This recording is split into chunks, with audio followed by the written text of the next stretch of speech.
Hello, Mick. It's Lisa. How are you? We are going to just chill out for the next 5 minutes. I'm just going to have the starting shortly going here so people know what's happening. I can't hear you, but that's okay because you're in the green room. It's all good. The sound was perfect with Cassandra, so she set everything up.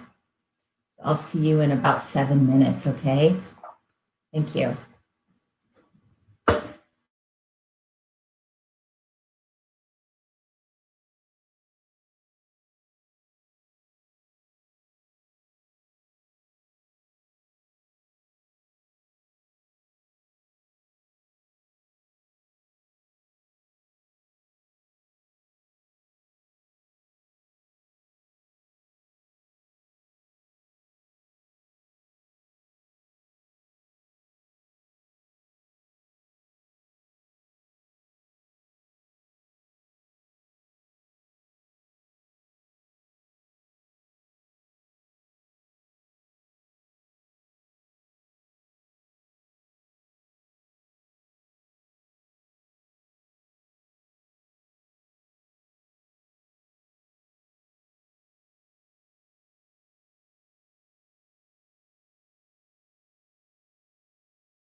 Welcome, everyone. This is Lisa Norell, and you have joined the Mindful Marketer live stream today.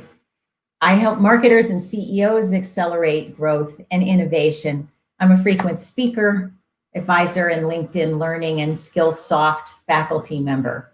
And today is a special day. We're currently streaming from LinkedIn, Facebook, and YouTube as well. So I hope you'll stay with us for the next 40 minutes and get a dose of inspiration and honor the people who have fallen from 9/11. This is a unique program today in so many ways. And I hope you find it as inspiring as I felt in putting this together today. So remember, we are live streaming. You're going to notice that I'll be checking the live feeds across 2 different platforms. So I'll be kind of like when I was a pilot, I'll be checking a couple of dashboards along the way. So at any moment in time, feel free to post your comments or questions, and we'll be sure to answer as many as we can. Again, this is a different kind of day. This live stream, we have 2 very special guests with us today to dedicate the time to our fallen heroes and sheroes from 19 years ago, September 11th. You know, I remember exactly what I was doing on September 11th. I remember the wind.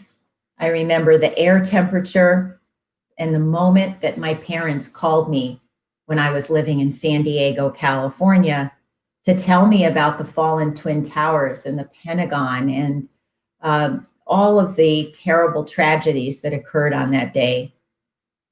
It was a traumatic moment to rival what we're all experiencing now. And, you know, I'm the daughter of a World War II veteran and someone who actually worked in the Twin Towers. I had clients in the Twin Towers. It was just one of those weeks I didn't visit with them. So I'm really honored today to hear from General Nicholson. He's going to share lessons he has learned as a 36-year veteran and 4-star general, and how he has pivoted to help veterans through today's economic difficulties. We're also going to be inviting in Suzie Mills, the co-founder of Inner River, which is the holding company for Honest Soul Yoga and Practice Everywhere, on how her military experience in the Air Force and her relationship with the PenFed Foundation is helping her bounce forward through these pandemic times. Again, we're taking your live questions, so be certain to share with us where you're from and ask any questions you have. So before I welcome General Nicholson, I'd like us all to take a 30-second pause to honor the 9/11 fallen.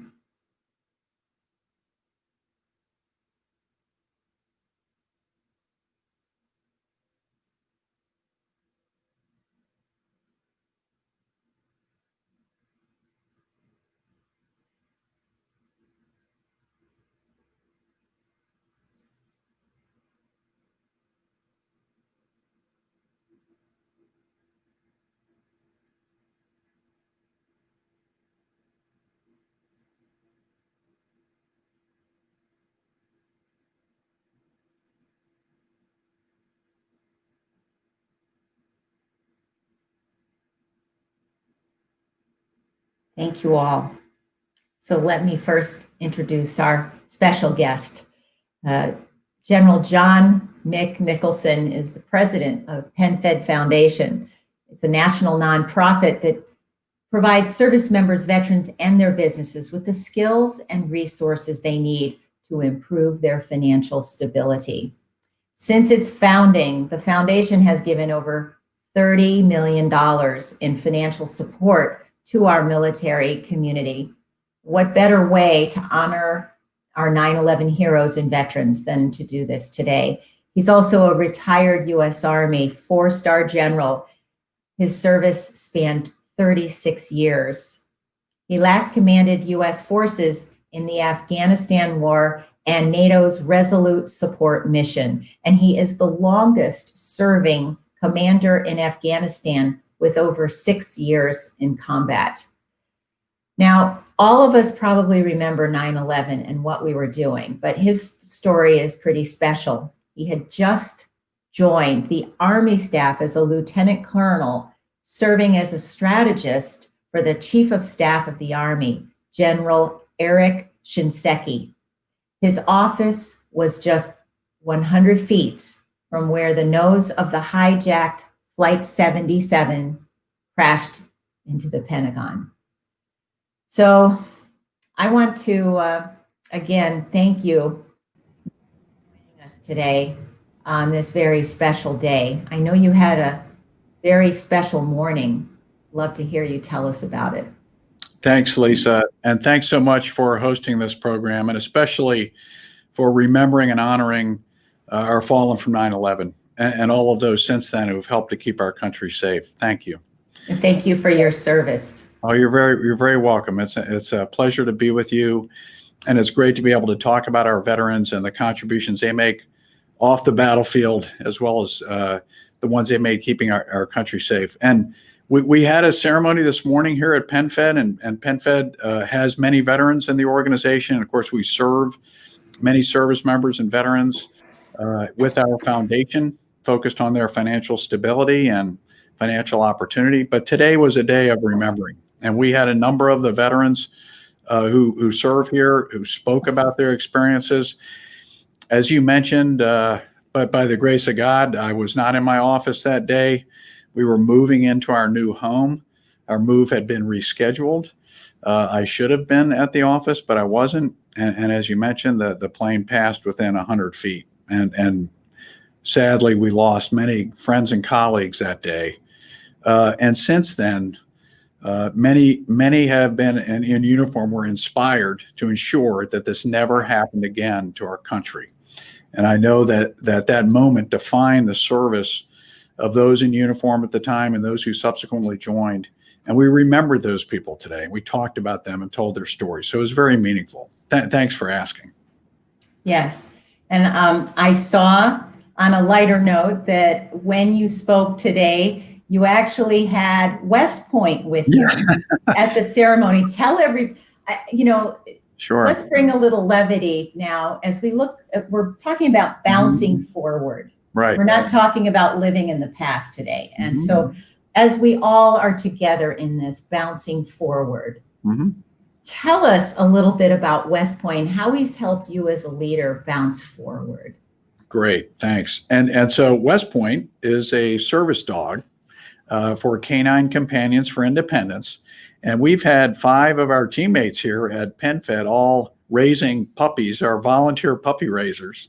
And so when I arrived here in April of 2019 and saw many friends and colleagues raising these puppies, my wife and I asked about it, and we decided that this was wonderful, we would do it. So West Point is from a litter. The litter has a letter assigned to it. His was W. The name must begin with that letter. And since I had graduated from West Point and my wife and I were married there, we went ahead and gave him that name. And so he's a year old now. We have him for another 6 months, and then he goes back to Canine Companions, and he's connected with someone with a disability. That could be a veteran, it could be a first responder, it could be someone with another disability. And these dogs have a transforming effect on the lives of those with whom they're paired. And if it may be someone in a wheelchair, they learn how to pull the wheelchair and open doors. If it's someone with emotional challenges, they learn how to connect emotionally with the people. So these dogs are amazing. And he's been a real joy to have in our lives, and especially during the pandemic. So having West Point around and taking him for walks every day has been phenomenal. So he's a lab retriever mix.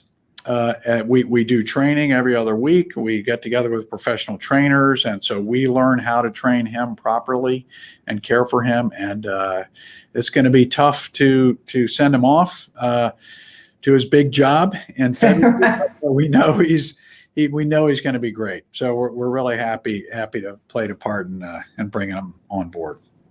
Oh, that's wonderful. And I trust too there are other types of strategies that your years in Afghanistan are used to translate into everyday life. But you also, you're a versatile leader. To go from the combat world into the business world, which is something you've had to do in your new role as president of the PenFed Foundation.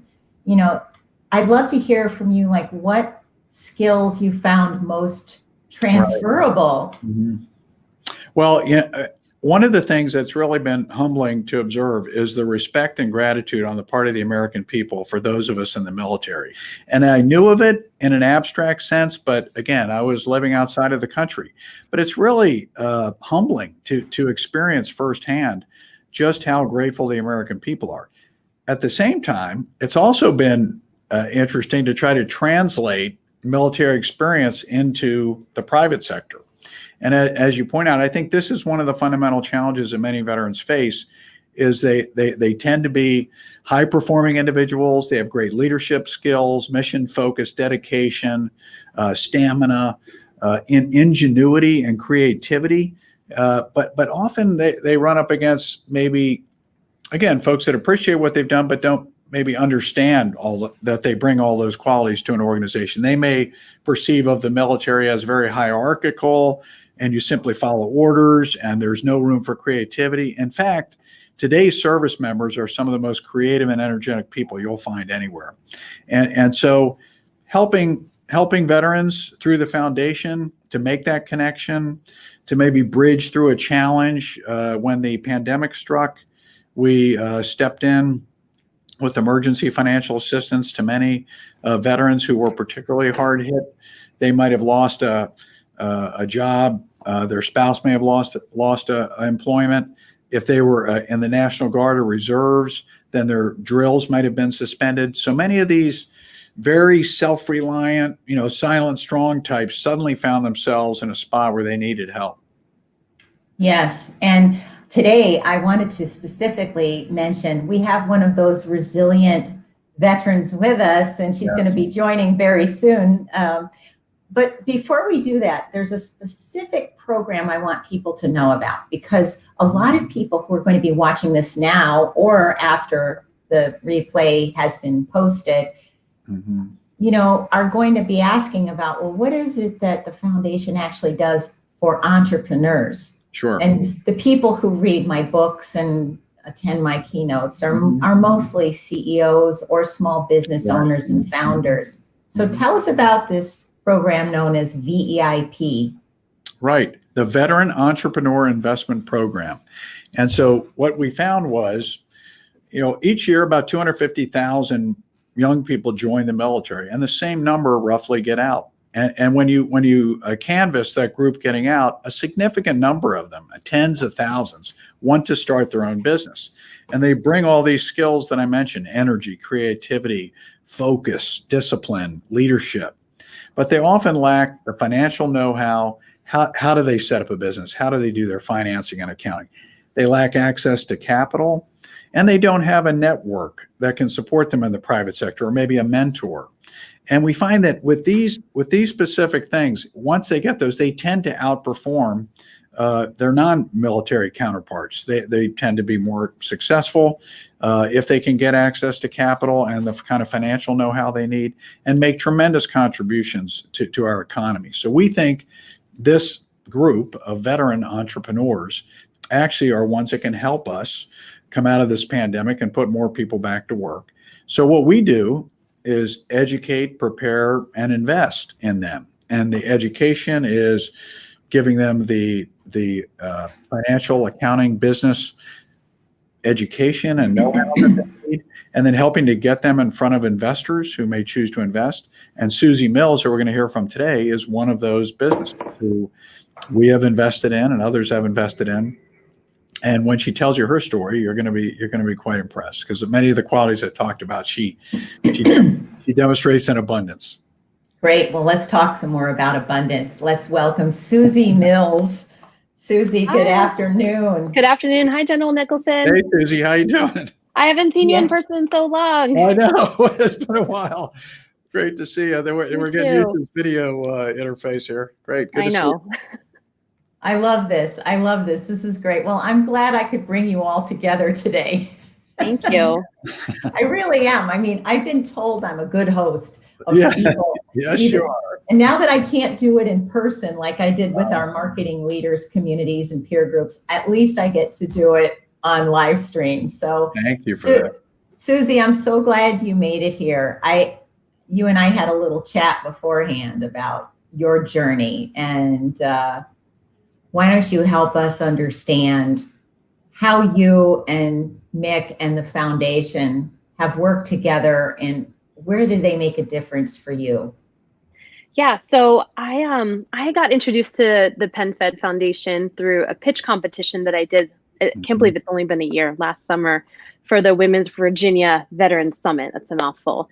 And so I got introduced to actually Seda Goff, the director of the PenFed Fund, and she was my pitch coach. And I ended up winning the pitch, or winning the pitch competition, which was my first time. And so that got us in front of General Nicholson and the team there. And so with my business partner, Julia Lopez, and I, we pitched last summer and we were chosen. And it's been really neat because last year we were in the process of expanding our brick and mortar. And we had been talking about also expanding our other company, practiceeverywhere.com.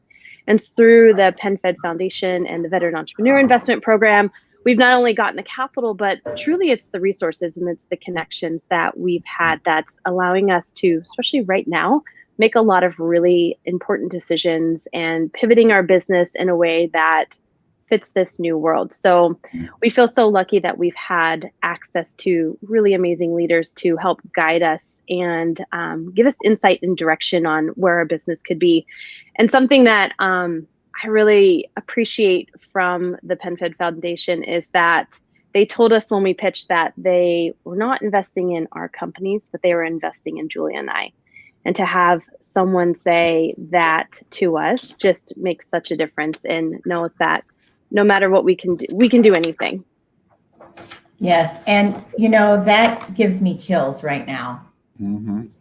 If anyone ever said that working behind a screen is this soulless experience, they're wrong, because I actually feel I get chills when you say that. And I also know, I don't know if you all know this, but the three of us share something in common. We are all yoga practitioners. That's right. Yeah. So I'm very excited about that. I was talking with Susie earlier this week about my practice and, when I started 19 years ago with yoga, and yoga was one of the things, one of those anchors that helped me right before, during, and after 9/11, because the stress started to get to me physically, and yoga was my oasis for calm. I jumped, my wife got me going on yoga as being an infantryman for decades. And then especially in Afghanistan, carrying heavy loads at high altitudes. And then in my 10 years in the airborne assignments, jumping out of airplanes and landing hard, had a lot of orthopedic issues. And so yoga is one of the best ways, and it's recommended by Army physicians as well, not just for flexibility, but really to help you with the orthopedic issues, the variety of things that can happen to infantrymen. And it was phenomenal. And it really fundamentally, so when I first met Susie and Julia, we talked about the particular yoga instructor we did. They knew him. And so that created a connection right away. And it really is transformative. So we all knew the impact that Susie could have. Yeah, that's great. Susie, tell us, it's never easy to make that transition from a practitioner, someone who is really great at their craft, yoga teacher, to business owner. What was one of the tough transitions you had to make from yoga teacher to business CEO or co-CEO that the foundation helped you make? Well, to be honest, I was always a business owner first. For me, I've always known I wanted to be a business owner. And once I started practicing yoga, I realized that there was an opportunity, that there were a lot of people that weren't being served through yoga. And with the PenFed Foundation, what they've been able to do for us is to honestly take our brand global and be able to take it outside. It started in my basement, it expanded to a brick and mortar and a few more. And now with this new, I'm going to call it the post or current COVID world, we have the ability to take our yoga and what we have to offer for fitness, yoga, and meditation worldwide through both of our companies. And so that's really neat and something that we get to do. Yeah, that's exciting. That's exciting. Tell us also, I want to highlight something before you head out and head back to your work today, Susie. You also changed your pricing model. This is not an easy feat because I've had to do the same thing.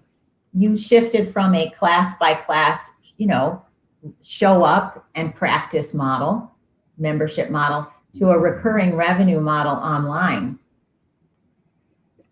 Yeah, so when COVID hit, we made the decision early to shut our studios. We shut them down mid-March, and we knew that we couldn't continue to charge people for brick and mortar studios while we can't offer our services. So I'm sorry, I have my kindergartner here. I snuck in. I guess class is done. So with practiceeverywhere.com, we launched that immediately, literally overnight. Julia, my business partner, she's big behind the scenes on the website and also talent. And we started a membership model. And within 3 months, we had over 600 paying members, which was really amazing. That is significant. Lisa, I just wanted to hammer home that point about the creativity and initiative of veterans. And what Susie and Julia did, one of the things we really liked about their model was they employed military spouses and other veterans. So their locations were near military bases. They had military spouses as instructors. We saw the scalability in what they could do. They had a product that was in demand, and they would employ other people in the military community. So it was really a tremendous opportunity. But observing them and watching them deal with this transition they had to make. I mean, this was not an easy decision and not without risk. And to watch Susie and Julia go through that, we assembled a group of advisors and did a VTC with them, and they really laid it out there.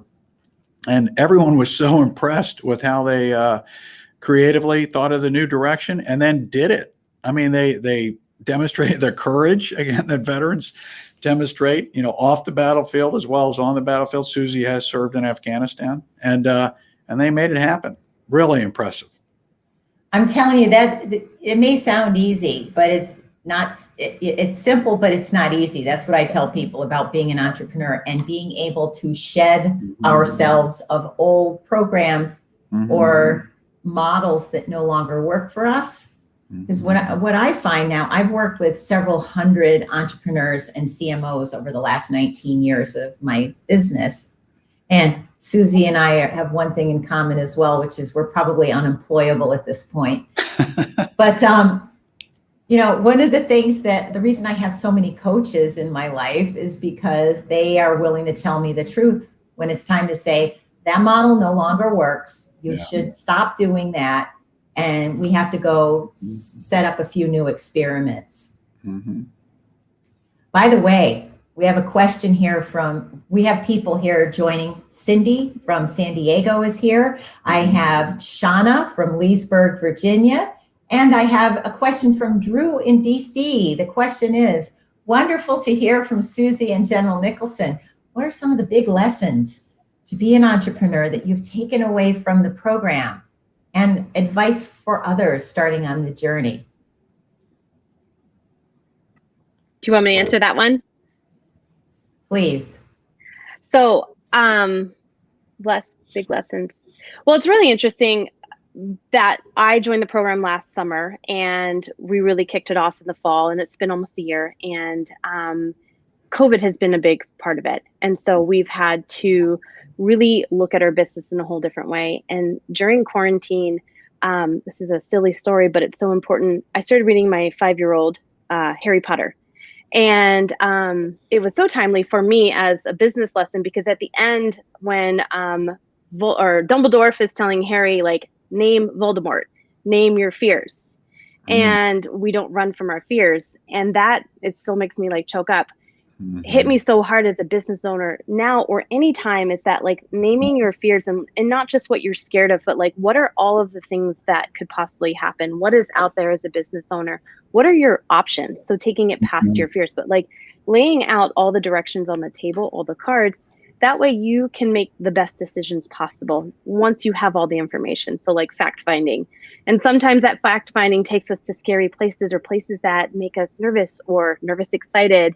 And just being able as an entrepreneur to see the bigger picture, to see what's out there, to see the mission as a whole, and then realize how you can, all the different ways that you can tackle different scenarios. And that could be taken big picture on like big business decisions, all the way down to the marketing plans, which direction you want to go. So that's my biggest advice. And it's funny that Harry Potter really impacted me for that and made me see that clearly. Yeah. So what I'm hearing you say is that willingness to say, put your fear on the table and say, what is it? Name it, call it. Yeah. Because when I do that, it loses its power over Exactly. me. And sometimes that fear is not something scary and bad. It's something like, can I even do this? Like, am I capable? And so many entrepreneurs, they have the drive and the willingness, but then there's like that one hurdle that you have to get over. Like for us was pitching, like that was nerve-wracking, but we did it anyways. That was a big fear of mine. And I got up on that stage, I got up in that boardroom, and General Nicholson, I don't know if you saw Julie and I shaking so much. No, I was so, that's why I say I was so impressed with you both, Susie. I mean, there was a bit of a grieving process. They had built a vision for their business. It was around the brick and mortar locations. They'd worked very hard to get them set up. They'd done a great job of marketing. They had a great business. And then they had to walk away from that model just overnight. And it was a bit of a sense of loss. And it was, and you could see they, emotionally felt that they had to let go of this vision that they had for the direction of their business and embrace a new vision. Yeah. And that requires a lot of courage. And they did it. It was so impressive to watch. And they did it. And it's worked out well. Worked out great. That's wonderful. Yeah. So before you leave us, Susie, where would you like your business to be a year from now? Give us your vision. Because I'm a big believer in the more people we tell, the bigger the probability it's going to happen.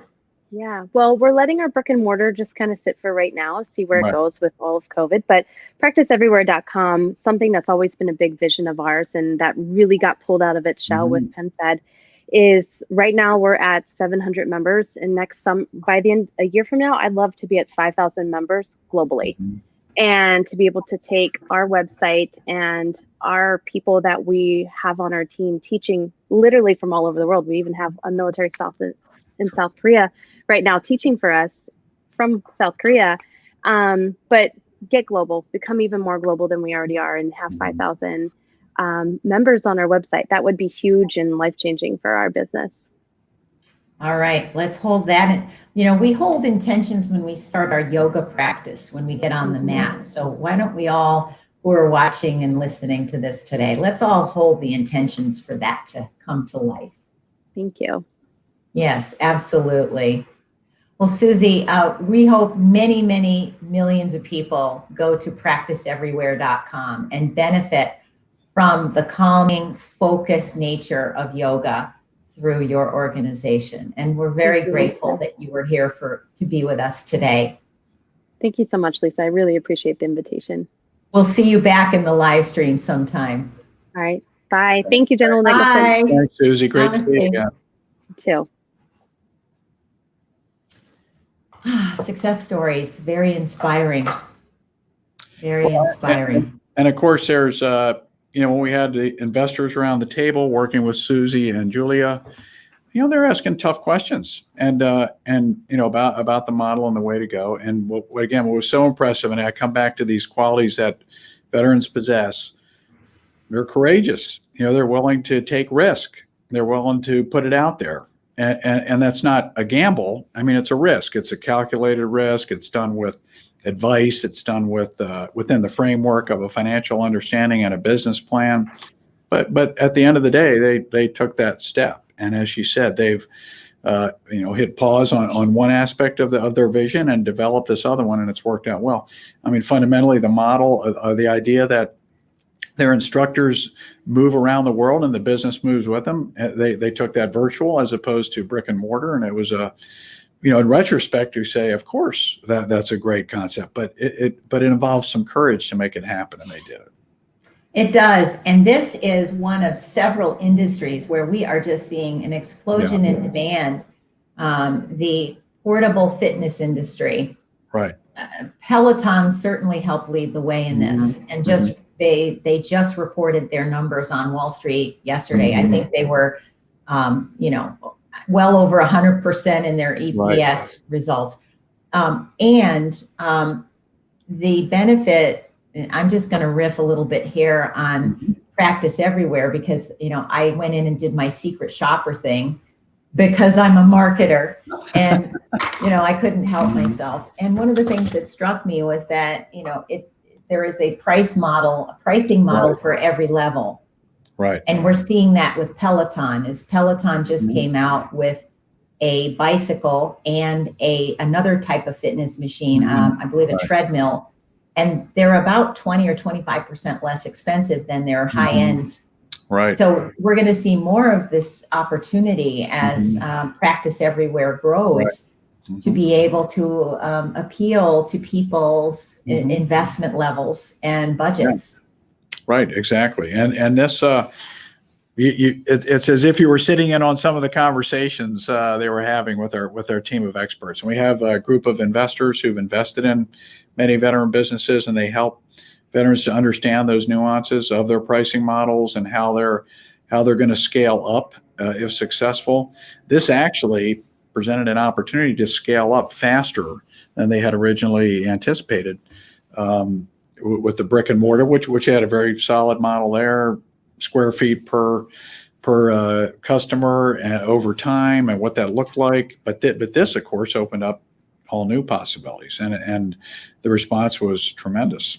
And so, but this we've had over 17 companies pitch at our quarterly investment review boards, and we bring in investors, not only the experts from the credit union, but also other investors and veteran businesses. And what we find is the questions you're asking, the issues you heard Susie discuss, are usually the gaps that need to be filled in a veteran's understanding of business and how to translate that vision into an executable business plan, and then get the resources. That's where we step in kind of early in the process when they have the good idea, they've done their friends and family fundraising, they need that additional level to get to the next level and really begin to scale up. And that's where we find the advice and the education and the preparation, helping them do their due diligence necessary to take to an investor, and then having some investors look at it and give them feedback. These are the things that are most helpful. And let's not underestimate how important it is to write a cogent business plan and truly dig in and understand what is our value proposition. Right. What unmet customer need are we going to fill? And speaking of unmet customer needs, I do want to riff for a moment here on some industries where I hope veteran-owned businesses might be pursuing. I started in the software industry about 29 years ago, and now it's certainly a different world. But I love tracking how is technology changing the way we live, work, and play. So as we look at industry opportunities, I invite people to look for new customers in areas such as commerce. How can we make e-commerce a part of our model?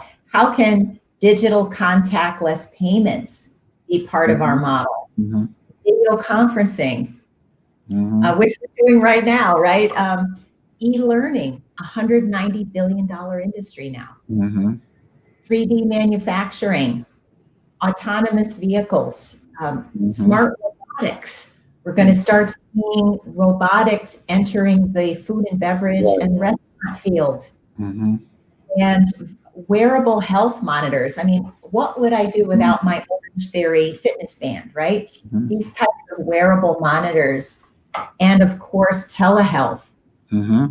So I know this is a horrible time. I've had a couple of clients shutter their doors in the last 3 months because of COVID, because they didn't look for new opportunities. They stuck to old business models, or they waited too long to shift their staffing models. Right. So what I'm inviting everybody to do and to remind you, this is the time. Customers are hungry for new ideas. Mm-hmm. So find those new ideas like Susie did and her partner Julia, and harness them now, because the customers are waiting for you. Here at Pentagon Federal Credit Union, which supports our foundation and pays all of our overhead, so the money we raise goes straight to entrepreneurs like Susie and Julia.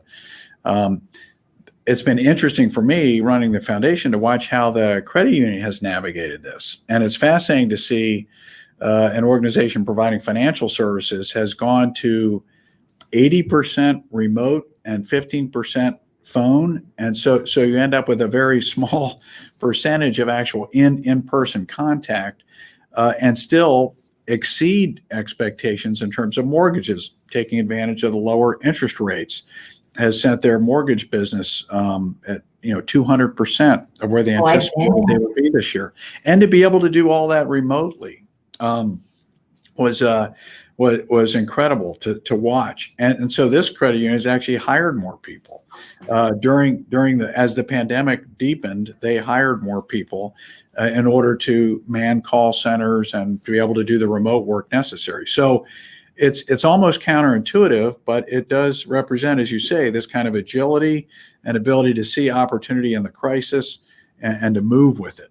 And so it's been impressive to watch. And it's a great example for entrepreneurs. So beginning this weekend, we're going to have 10 businesses in what we call our master's program, and we'll do an offsite with all the appropriate safety measures in place, where we bring the group together to cover some basic fundamentals of leadership and business. And then they'll go through a 6-week program on business fundamentals to help them get their business plans ready to pitch. And then in November, they'll pitch those plans, the 10 companies will, to a group of investors in order to move forward. So we're not seeing any reduction in the desire on the part of entrepreneurs to get started. We're seeing a lot of creativity. We've had businesses pitch that, for example, without getting into specific names, but doing many of the things you talked about. How to do a remote house inspection. How to do design a custom built home remotely. How to adapt and include artificial intelligence in some of the things that previously we haven't used that for. So we're seeing tremendous creativity on the part of our veterans in particular going forward. That's great. How has your leadership role at PenFed Foundation forever changed you, Mick? It's been wonderful, as I said, to see the status that the American military enjoys within our society as the most respected institution for the last 20 years. And I think that I use the word humbling. It really is humbling to see that. At the same time, I think I've also seen maybe a gap in understanding between veterans and society. The number of people serving today has shrunk down to a very small percentage. We're not a drafty army. We're an all-volunteer force.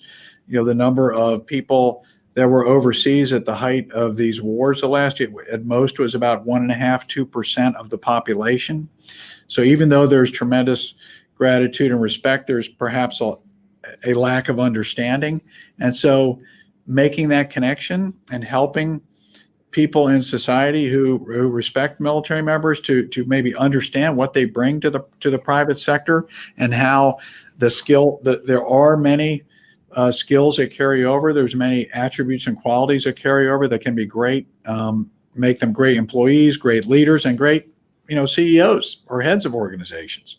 And so I would offer to those in the private sector watching, please consider hiring veterans and bringing them on board. They make great leaders. They'll be great teammates. They're used to working in high-performing teams that accomplish their objectives. I mean, this is who you're bringing on board. So I think that's been that, seeing that maybe gap in understanding firsthand has been an awareness for me and helping to close it. Yes. And mainly just working with these outstanding Americans who've served their country and now want to serve in their communities. And it's been tremendously gratifying. Well, we want to help you keep on keeping on, because this is a very important time to not only support our veterans, but to give rocket fuel to our small business communities. Right. I'm a member of that small business community. So I really wanted to shine a light today on the resilience of our armed forces members and our veterans as we go forth and reflect on lessons learned from 9/11 and lessons we can keep learning from one another as a solid community. So I just want to honor you again for your service, thank you, Mick, and for being with us today for this program. I've never done anything like this, so I kind of went into this with a little trepidation too. How's this going to go? But I think you've provided some excellent stories, and for me, some marvelous inspiration, as has Susie. So we look forward to seeing you again here on our live stream. Thank you so much, Lisa, and thank you for allowing us to share our story and Susie's story with everyone. And there's many more stories that we can share in the future. So look forward to our collaboration going forward. Thanks so much. I do too. And I hope everyone will visit the foundation and learn more and give where it's needed. PenFedFoundation.org. Please check us out. And we love to partner and collaborate with organizations doing similar things, because there are many other great organizations out there. We were fortunate to be recognized as the top nonprofit by the Northern Virginia Chamber of Commerce this year in our region. But we accept that honor very humbly, knowing there's so many great organizations that are doing great work like this. So thank you so much, Lisa. Thank you. And as you can see, I showed the wrong screen. How's that? I showed the wrong screen. I had a photo of my boyfriend and I, but I was going to show a picture of Nick with West Point. That was a better photo to see. Oh my gosh. I guess you just learned I am not perfect. Okay. On that note, I'm going to thank you again, Nick, for being with us and for bringing some knowledge and levity to this session. Thanks a lot. Take care, Lisa. Oh, this is Lisa Norell. Well, that's a great way to end the day, with not only reverence, but a little bit of levity as well for our veterans and for our entrepreneurial community. Because, the entrepreneur you met today and many others are true warriors, and their resilience shines through. So let me remind everyone that this is the Mindful Marketer live stream, and that you have been listening today to Lisa Norell. If you are looking for a community of entrepreneurial marketing leaders, be sure to visit the website I've put out here on my live stream feed to apply if you're interested in surrounding yourself with like-minded entrepreneurial leaders. And next week, September 18th, I will be back for another session, and we will be discussing how to define your perfect customer. This is a great time to revisit that. So on that note, thank you for joining us today for our live stream, and we'll see you next Friday at 1:30.